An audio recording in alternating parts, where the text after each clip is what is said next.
brought a new dimension to Indian batsmanship. He played both fast and slow bowling with consummate skill. He was a shrewd and thoughtful captain. The master craftsman, Sunil Gavaskar, is one of ESPN's legends of cricket.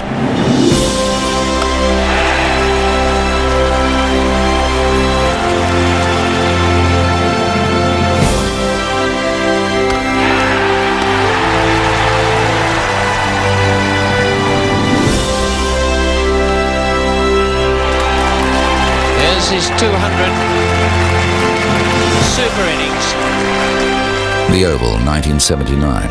Sunil Gavaskar scored one of the greatest centuries of modern times, a chanceless and error-free 221 in just over 8 hours. Magnificent performance for this fine batsman. I remember listening to commentary on that particular innings because at that time India's ambition as a cricket team was not to lose. They never thought about winning, although we had 2 good wins in the 70s, early 70s in West Indies and England, but I don't think India genuinely believed that they were good to keep winning. So very often they would get into a situation where they were all set to lose a test match with 2 days to go, and then it was up to Sunil Gavaskar to save it. So at that time, saving a match was like winning. There were firecrackers bursting if we saved a game, and Sunil Gavaskar was the man who would do it for us. Standing just 163 centimetres or 5 feet 4, Gavaskar built his game around a compact defence and the discipline to take only calculated risks. Now there's a chap who had an insatiable appetite for runs, but he scored them in attractive fashion. Sunil Gavaskar is one of the great players the world's ever seen. He's great rather than very good. Not much of him, but he had a close to perfect technique. Sonny is probably one of the best players of fast bowling that I played against. His record is sensational, and he played in an era when there were a lot of fast bowlers around, and he did it with style and grace and with a great determination. He was someone also whose mental abilities matched his physical abilities. He was the best opening batsman I have seen. In the definition of opening batting has opening batsman has changed in the last sort of 10 years. You see guys like Sehwag, Gale, and Matty Hayden. But Gavaskar played in a different era. I can't imagine any of these players really going out and belting the kind of bowlers that Gavaskar played against.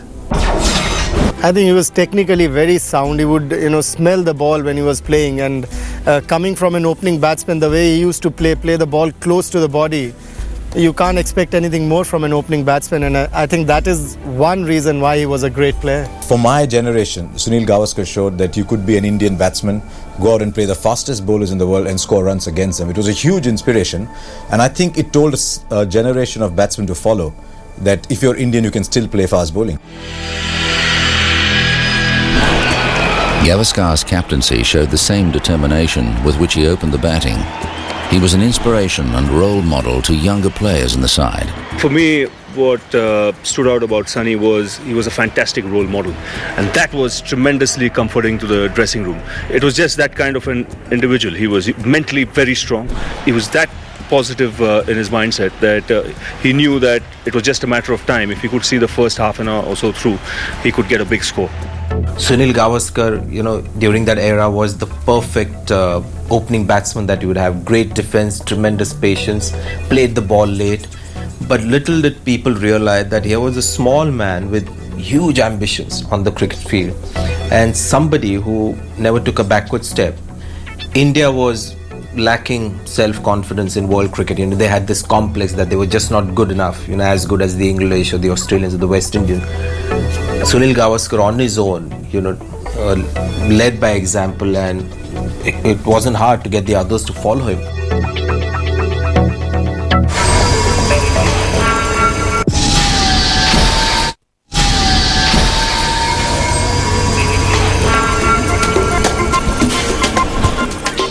Sunil Gavaskar was raised in the cricket-mad city of Mumbai and naturally gravitated to the game.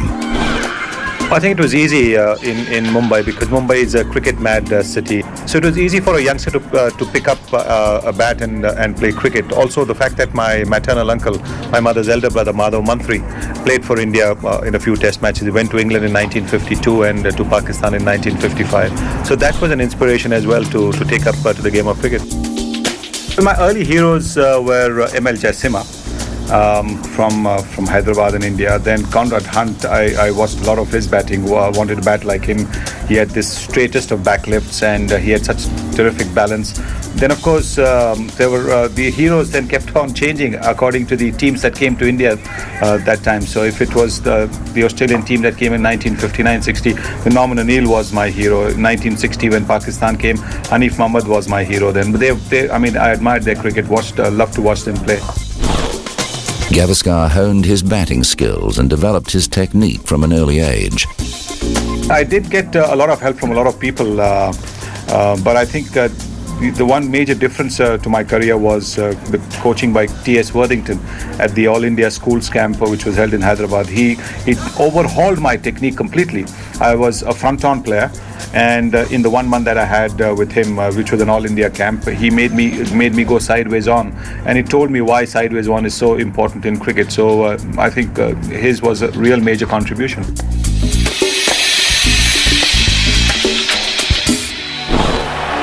After a successful start to his first-class career, Gavaskar was selected for the 1970-71 tour of the West Indies.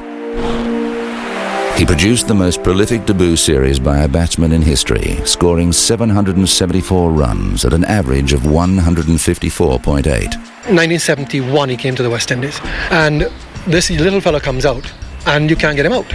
And people in the West Indies then, of course, after that series, when he completely got on top of the West Indies bowling, they composed a calypso. Now, you compose calypsos about West Indian heroes and about great West Indian cricketers, not about someone from overseas. So that was a great honour for him, the calypso Gavaskar, the Little Master. And he was. And whenever the West Indies played against him, he just seemed to relish the challenge against the West Indies. I think he has more hundreds against the West Indies than anyone else, and he was so difficult to dislodge. Tremendous technique, tremendous concentration, just to keep on going, even against fast bowling, which is coming at him all the time. After his remarkable performances helped India to its first ever series win against the West Indies, Gavaskar returned home a conquering hero. Gavaskar returned to India after that West Indies series an absolute hero. I mean, India had won in the West Indies. As far as Indian cricket fans were concerned, a new star had emerged, and this was reinforced when the team then went to England in 1971 and won a series there. And suddenly the Indian cricketers were celebrities, and Gavaskar, as the young emerging hero, was one of the stars of the show.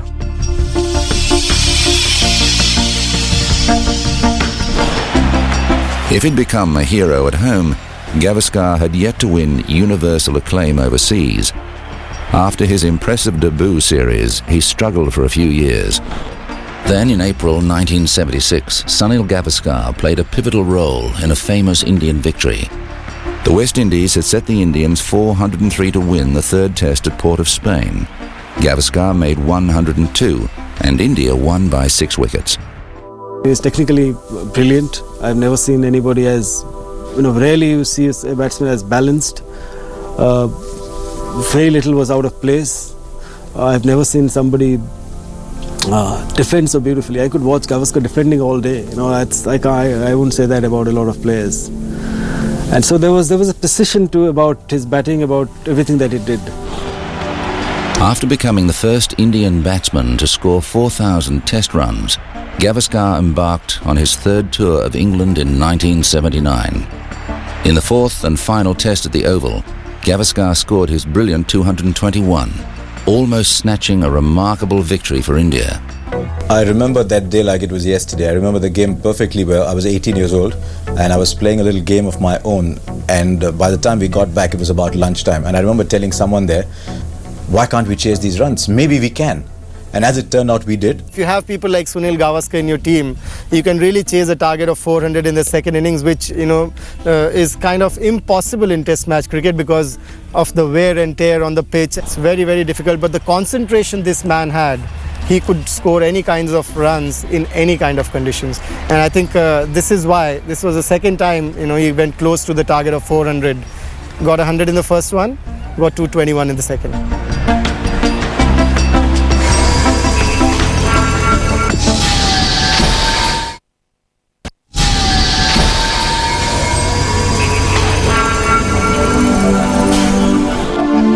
In 1980, Gavaskar spent the summer playing for Somerset in English county cricket. Also in the side were Viv Richards, Joel Garner and Ian Botham. I played with him, of course, at Somerset for a year, played a lot of Test cricket against him, thoroughly enjoyed his company, very generous, very warm person, but a magnificent player. He had low centre of gravity, he had great balance, and if he played a bad shot, or what he thought was a bad shot, you'd suddenly see him lean the bat against the stumps or drop it, and he'd do this down the wicket. And he'd just look and look. And I asked him one day, I said, "What are you doing, son?" He said, he's refocusing. I'm refocusing, and that was wrong. I'm refocusing. And he just used to shut everything out and then just go back. But he was a great timer with the ball, could work it either side of the wicket. Well balanced. He had everything.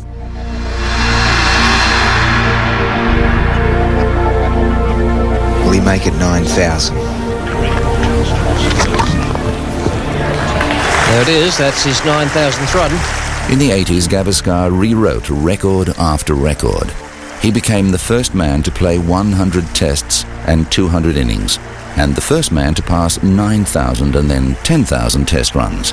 He made us all proud. I mean, the little man, an opener from India who's never faced fast bowlers. We don't have pitches in India, which are conducive to fast bowling. And he goes and scores runs against Dennis Lillies and Malcolm Marshalls and Andy Roberts with so much of ease. I mean, he did us all proud. The highest run getter in the history of Test cricket at that time when he scored those 10,000 runs. And opening the innings and facing the best bowlers in the world. What I used to do to practice against the quicker bowlers was ask the Mumbai bowlers, Mumbai new ball bowlers to bowl from say about 18 yards instead of the regulation 22 yards. So that made it a little bit quicker, and occasionally had them bowl with the ball on concrete as well, again where there was a bit more bounce in it. So that's the way I tried to practice against the quicker bowlers. Cut down the distance so the ball would come at you quicker, and try to get some practice. Otherwise, you had somebody bowling at you in the nets from about 16 yards, just standing up and bowling, not running up and bowling. But again, that way the ball would come at you quicker, would bounce at you quicker. It got you some practice. It wasn't always enough, but at least it got your reflexes into some sort of motion. Straight drive from Gavaskar. He's played that shot a few times. I think his best shot was a straight drive down the ground of the fast bowlers. He got into such great position. He would go back and across against the quickest, and then just wait for them to pitch the ball up, and he would offer the full face of the blade and just punch it down the ground between the mid-on and the bowler. It was an outstanding shot. He played it against all the great fast bowlers.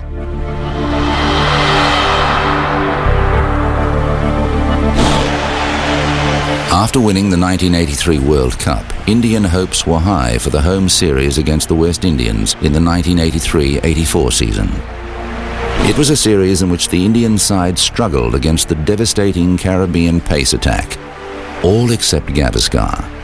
In the second test of the series, he equalled Don Bradman's mark of 29 test centuries with a devastating 100 from 94 balls. What a great innings that was. I was fortunate to be in that team. I was playing that test match, and what an innings that was. I think he had decided the previous night that he is not going to duck anymore. He is not going to, sway away anymore. He's just going to play all his shots, whatever he's got. And he just hooked everybody, Andy Roberts, Michael Holding, Malcolm Marshall, with so much of ease. I mean, that 100, I think that was one of the best hundreds, most aggressive hundreds I've seen from Sunil Gavaskar. In the final test of the series, Gavaskar broke Bradman's record, compiling a stylish 236 not out. I think that was a great knock. Again, he scored a 236 not out. And the best part was that before he went into bat, I was just sitting beside him and he just told me that today is the day I've got to show my mettle. I'll have to concentrate harder. And he just scored 236 runs, and I just kept sitting there amazed that this man already planned what he was going to do, and he planned it so quickly and went and achieved it. That was his greatness. That was his quality. Out of 400 wickets, Sunil Gavaskar is my prize scalp, as they call it, because he was so proper. He will make sure that he'll never give you wicket. He told me recently, Vaz, when you played against me in 87 series, I told myself, I'm never going to give a wicket to this young boy. I said, why? Why is that? You should have just nicked one to me easily. Sunil Gavaskar caught it slip, bowled Wasim Akram. He said, no. That was my plan. So, he was such a planner. He was, again, very his defense was immaculate. Right there behind the ball, he never backed away. One of the greatest of all time. Gavaskar, to me, was probably the best player technically I've seen in probably the last, since my retirement. I'll be quite honest about that. I saw Sunil Gavaskar play for, I think it was the rest of the world, or he might have even played for, it was a special match at Lord's. And all I can remember is Malcolm Marshall bowled to all the different, the different people. And Malcolm made a mess of everybody. And Sunil Gavaskar didn't do anything else but play him every ball. I can't remember a ball getting past him. And I thought, goodness gracious, that was enormous. And have a look at his record in the West Indies, against the West Indies when they had the pace breaks, and his averages and the runs he scored, they really exemplify a player that has got enormous ability. But obviously, if you have got any weaknesses at all in technique, pace bowling will always find it out. One thing about this little master I would like to tell you is that the more the challenge, the better he would perform. Now, scoring runs against the West Indies would mean the world. 4 best fast bowlers in the world were in the West Indian team when Sunil Gavaskar was playing. So scoring runs against them meant a lot to him. And that's one reason I feel why he could score so many runs against them, was that there was more challenge, that facing 4 fast bowlers, there is no time to breathe, was there. So that is the reason why he scored so many runs against the West Indies. Gavaskar's not out for 166. A great innings by a truly great player, a legend in his own lifetime, Sunil Gavaskar.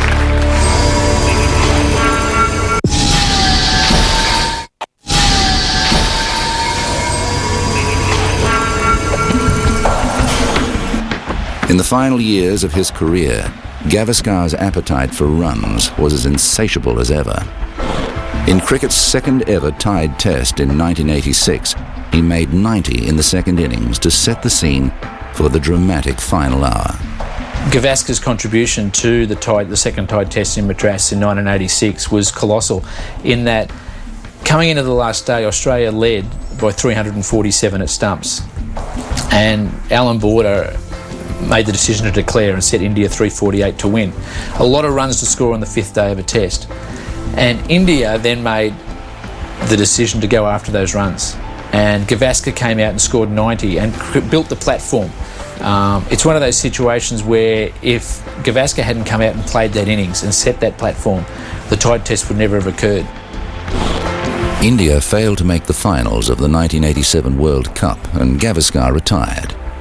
He has continued to provide Indian cricket with his services, going on to become a successful media commentator and taking a role in the game as a respected administrator. Sunil Gavaskar, I think, has made perhaps the largest contributions amongst all players to Indian cricket outside the cricket field. He got lots of hundreds, and he put India on the world map.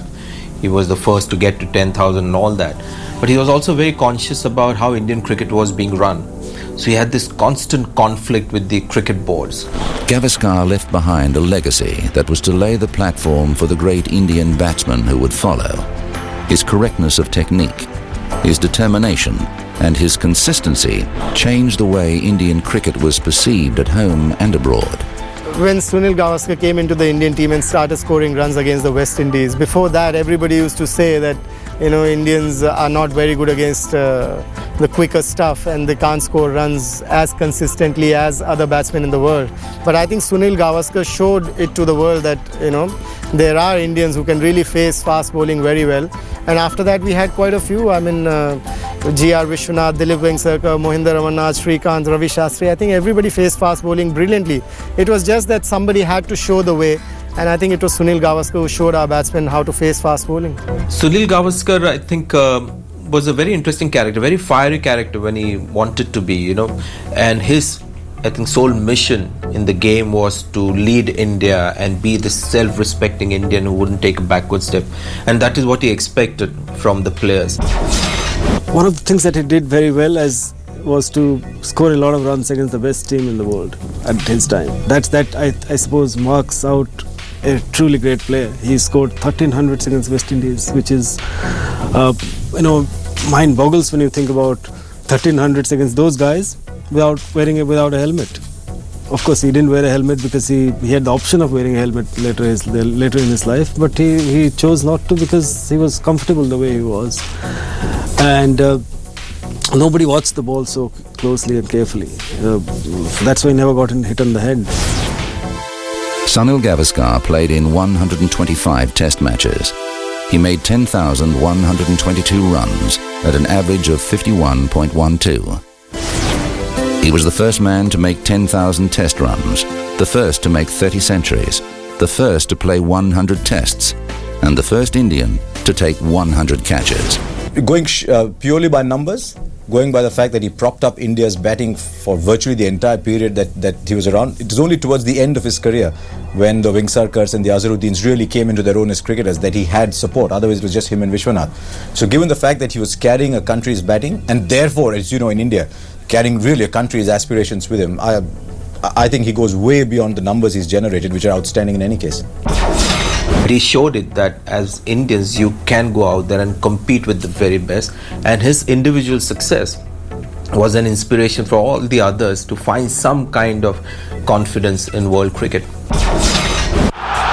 Like Alan Border for Australia, Gavaskar often stood between India and defeat. Before him, consistency was not the watchword for Indian batting. His technique and his tenacity paved the way for future stars like Azharuddin, Tendulkar, Dravid and Laxman, and increased worldwide regard for Indian batsmanship. And so Sunil Gavaskar joins the ranks of ESPN's Legends of Cricket.